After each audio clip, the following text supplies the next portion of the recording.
Welcome back to Casual Bias Rugby, the fan forum.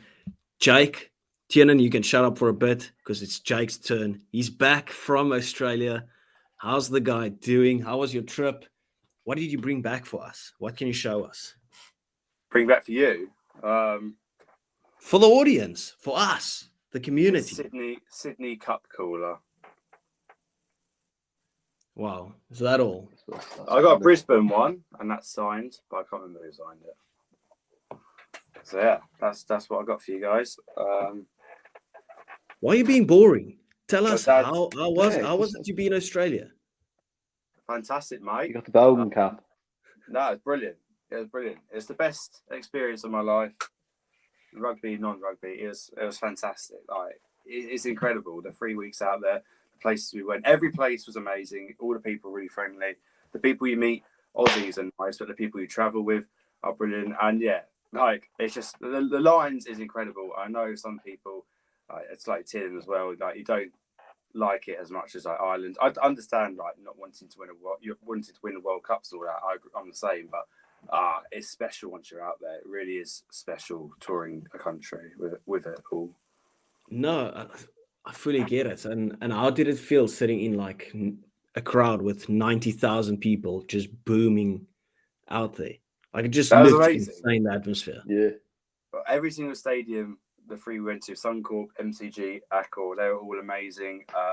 The MCG game, though, the atmosphere, the whole way the game went, that was just insane. It was the best game of rugby I've ever watched live.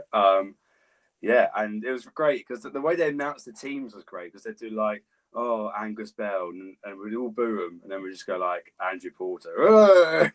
And was it like a true reflection of sitting there in the crowd where people said they almost saw more red jerseys? Did it feel like the Lions were almost playing at home at some points? At some points, we were louder, but I wouldn't say there was clearly more Lions fans. I'd say it was pretty 50-50 at all the games, but they were definitely louder, the Lions fans, because they just chant more. Yeah. Okay, fair enough. Tiernan, are you jealous? Yeah. It looked like good fun out there, especially with that second test. Like I was watching that at the pub. Like we all went mental when that Keoghan try was scored, but say being in there or something else. Yeah. No, it looked sick. It looked like a total vibe to just do that. Jake, would you do it to South Africa as well? Cool. Well, this is a talk about. Well, there is no better country to tour as a general fan to tour the country than Australia because you got so much freedom and also it's nice weather and it's just a massive country.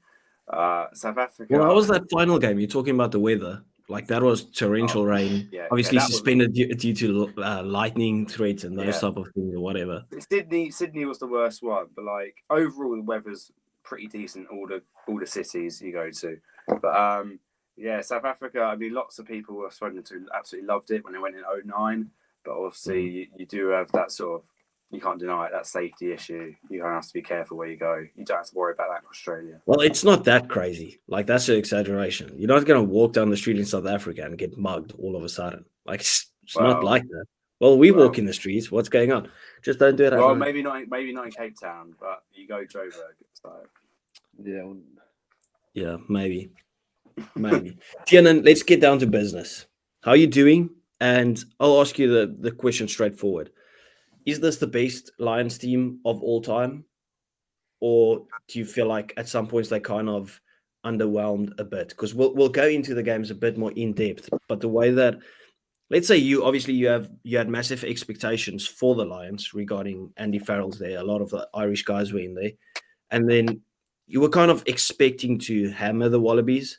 And it didn't play out like that. Would you still say that this is the best Lions team of all time? It'd be up there because you have to think that every 10 years they're going to be better. Like the team from now will absolutely smoke the 09 team just because that's how the rugby develops. You know what I mean? But I think had they gone 3-0, you could have said it's the best Lions team of all time. They did win I keep saying they won the series 2-0. It ended 2-1. But I don't know. I think they would have for this Australia team. Like they're not great. So they would have had to get the 3-0 done, I think, just to make them the best ever. But they were good. They didn't exceed expectations, definitely not from me, but they got it done with a game spare. That's all that really matters. So yeah, they're up there. So are you more so leaning towards Australia pitched up in the series, like very well, rather than the Lions were a bit more underwhelming than your initial expectations? Because I'm not in the bracket of the Lions were bad at all. I think that this was a very good Lions team, and I think Australia really pitched up. I just kind of want to gauge where you're at with it. Yeah, I definitely think Australia will be happier leaving this tour. I think the Lions will be, well, obviously not, but I think it was a lot better for Australia than it was for the Lions. Because you got to win. No one expects you to get a win. You nearly won the series. You could argue, some of their pundits like to say they won the series because of that Jack Morgan clear out. But fair play to Australia if they pitched up well. And I thought they would have got smashed by 15 each game, but that didn't happen. Yeah, it didn't at all. The aggregate scoreline of the 3 games, I don't know if you guys saw it, was a 1-point difference. It just tells you how close it really was, the tour.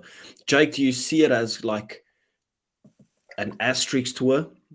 Like I've seen people reference it, where it's like the Lions won the first one comfortably, Australia won the third one comfortably, and then the middle one boils down to a last-minute decision. Overall, I've made my opinion clear that shouldn't have decided the game anyway, but people have been talking about it. It's an asterisk tour because of the try of Dan Sheehan jumping over the player. Obviously, it's legal, but it's still kind of exploiting the law, the clean out right there at the end, where it's like, was that a robbery? Was it not? Which puts the asterisk of it there. Or do you think it's just clear-cut 2-1, give it to the Lions? They're coming home with it. Well, I think be non-biased. I'm just asking a genuine question. I'm not even trying to bait you. I'll give you an asterisk for the Australian try. Jake Gordon gets a try in that first half in Melbourne, and Andrea Piardi has completely got in the way of Porton Furlong making a tackle on him. No one's mentioned that. So again, that's kind of like in the rules. The ref just gets in the way, and it can't really be helped. But I mean, it's just bad reffing. What are we calling our refs now? Yeah, well, I do that. He did get in the way. Yeah, remember that. He opened the Tisano one is like, it's so tough because I get the point that every single ruck could be like that, but the way they do ref it in the last 2 years, I thought they were going to disallow that. I really did. But well, especially if you listen to the commentators while the game was on. I know you were in the stadium, so you couldn't hear. But did you manage to watch it back a bit? Like looking at the big screen, I was like, they're going to disallow this. Bro, even the commentators were like, "There's no way they're disallowing it. We're going to the third game." Those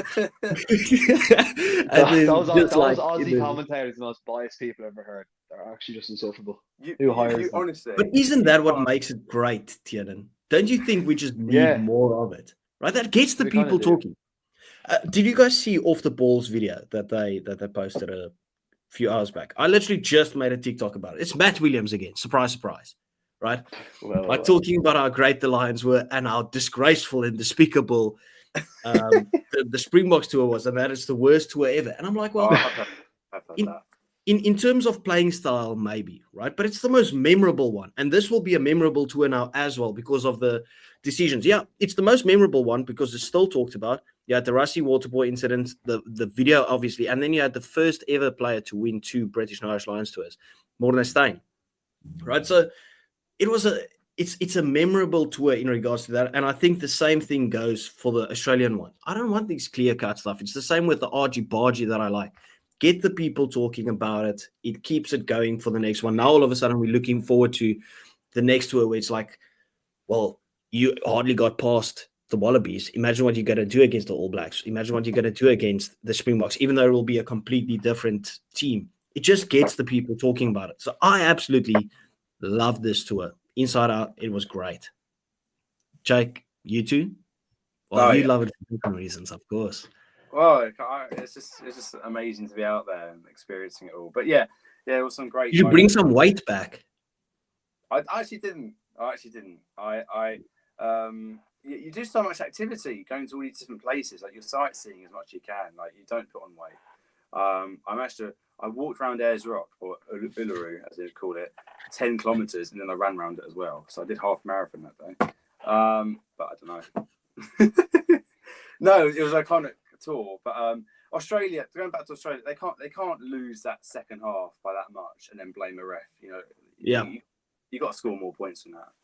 Yeah, Tiernan spoke about that as well in the previous video that we did, and obviously he got a bit of backlash with it, but I completely agree with Tiernan that in the end, yeah, you could say maybe that was a right decision or a wrong decision, but if you're 18 points in the lead, you can't blame anyone else other than yourself.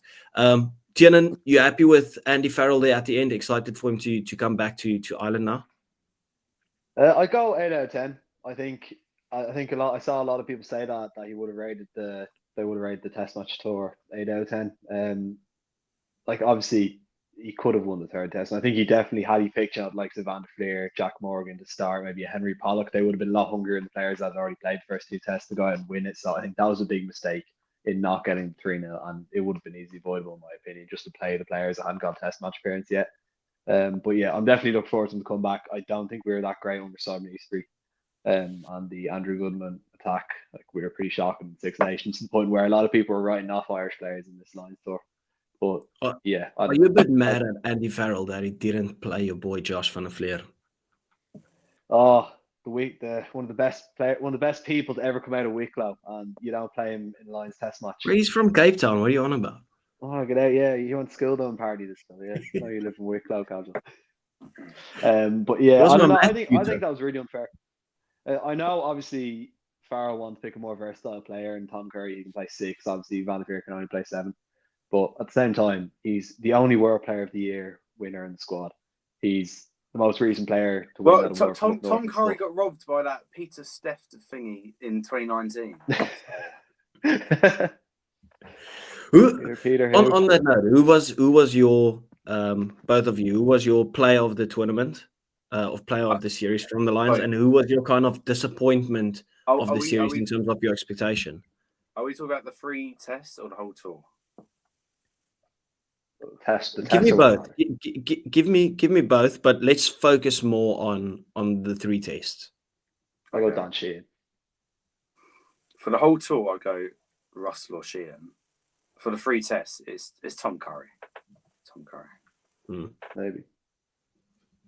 Yeah, Russell, I know there's a I'm lot of not a people big giving his. Sorry, Tiana, go. I'm not a big Finn Russell fan, but he was pretty insane. Definitely the best 10 in the world, I think now. And I hate the best 10 in the world. I don't like him at all, but he is definitely. It's disappointing second test, and third test he kicked the ball a lot away. But that's kind of what you have to do nowadays. Yeah, we're not in a good era for 10s, but he's the best out of the bad bunch. I think overall, Finn Russell had a very good tour, especially against the franchise teams. In that first test, he was great. Not really the second test, and then not really in the third test. I think for the tests, I couldn't agree more with you, Jake. Tom Curry was a menace. Once again, he's just everywhere, and this has been one of his best years of rugby, right? Like, I wouldn't say I'm a Tom Curry hater or anything. I just thought the guy's like seriously overrated. Couldn't see it, but this year especially, after we spoke about it in the Six Nations, he's been great. Like, it's just been kind of unstoppable. He's hit his stride, and it's kind of more of he's standing out while he's doing everything at the moment. Like he's a test match monster. I mean, that World Cup semi-final, we were ahead when he was on the pitch. Then he came off, and Vinnie Pola came on. We lost, and also the scrum a bit, but like him going off was massive.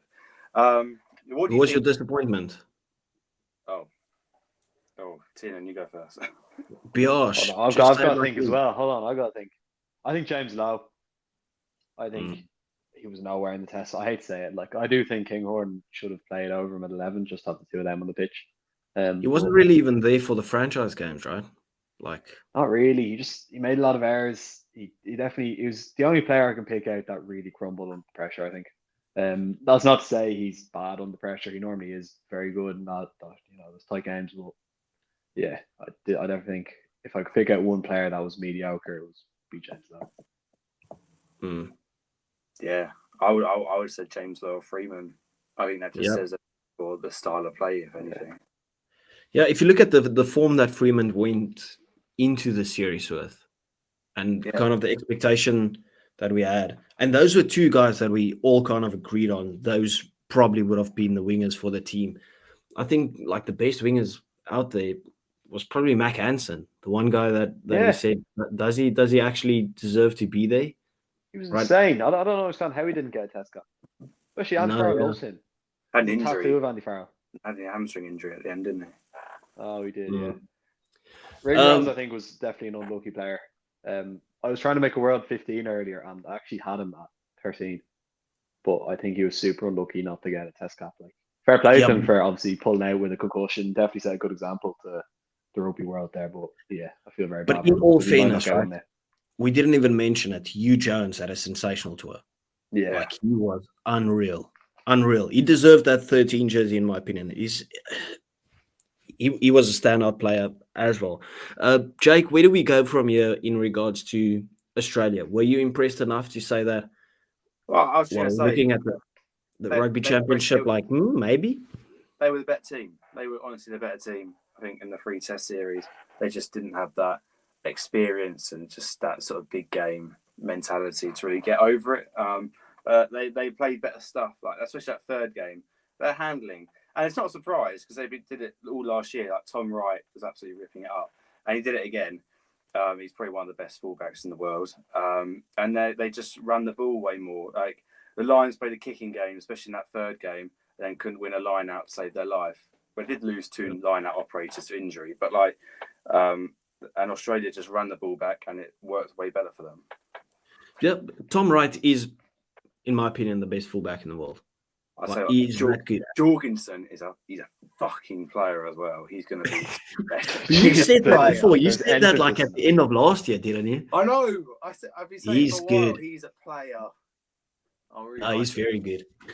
No, he's very good. I think there's a couple of guys that really played well. I mean, Tate McDermott in that second test on the wing put in an absolute shift. He's another We're not person talking about the 2 players that won that like completely turned them around. Will Skelton and Rob Valentini. Yeah. They changed. They lose 3-0 if they're not fit. Also, Yeah, and Tiernan, did you see they actually dismissed the law where it's like you can play for Australia now, even if you're not playing in Australia anymore? The eligibility. Like, I think they've wasted Will Skelton. What's he got? 30 test matches. That guy should have 100 caps. Like, he absolutely changed the game when he came on. That when if Skelton and Valentini hadn't come off so early in the second test, I think Valentini was forced to. I think they win. Yeah. They both, Skelton only has 40 in him, and then Valentini I think he got injured. But that's kind of what we spoke about, right? Like when we went into the preview, I said the Lions will win the first one, and then the Wallabies will win the second 2 because they'll kind of see what the Lions are about, and then they'll make the changes.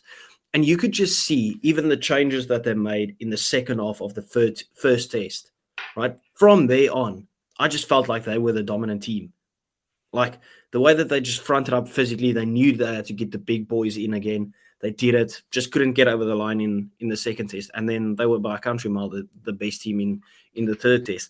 The way that they just learn from their mistakes makes them a scary team in the Rugby Championship. Like them touring to South Africa, I know we back ourselves at home. Bro, they playing good rugby. Like if your defensive line isn't set, you're going to have some troubles. And their defense even impressed me, right? The Wallabies defense. You're looking at the All Blacks with about 10 injuries, right? We don't know how long the injuries are going to be, but all of a sudden we've got some question marks there. Is the Bledisloe going to stay with New Zealand? Does Rugby Heritage come in there and it just stays there?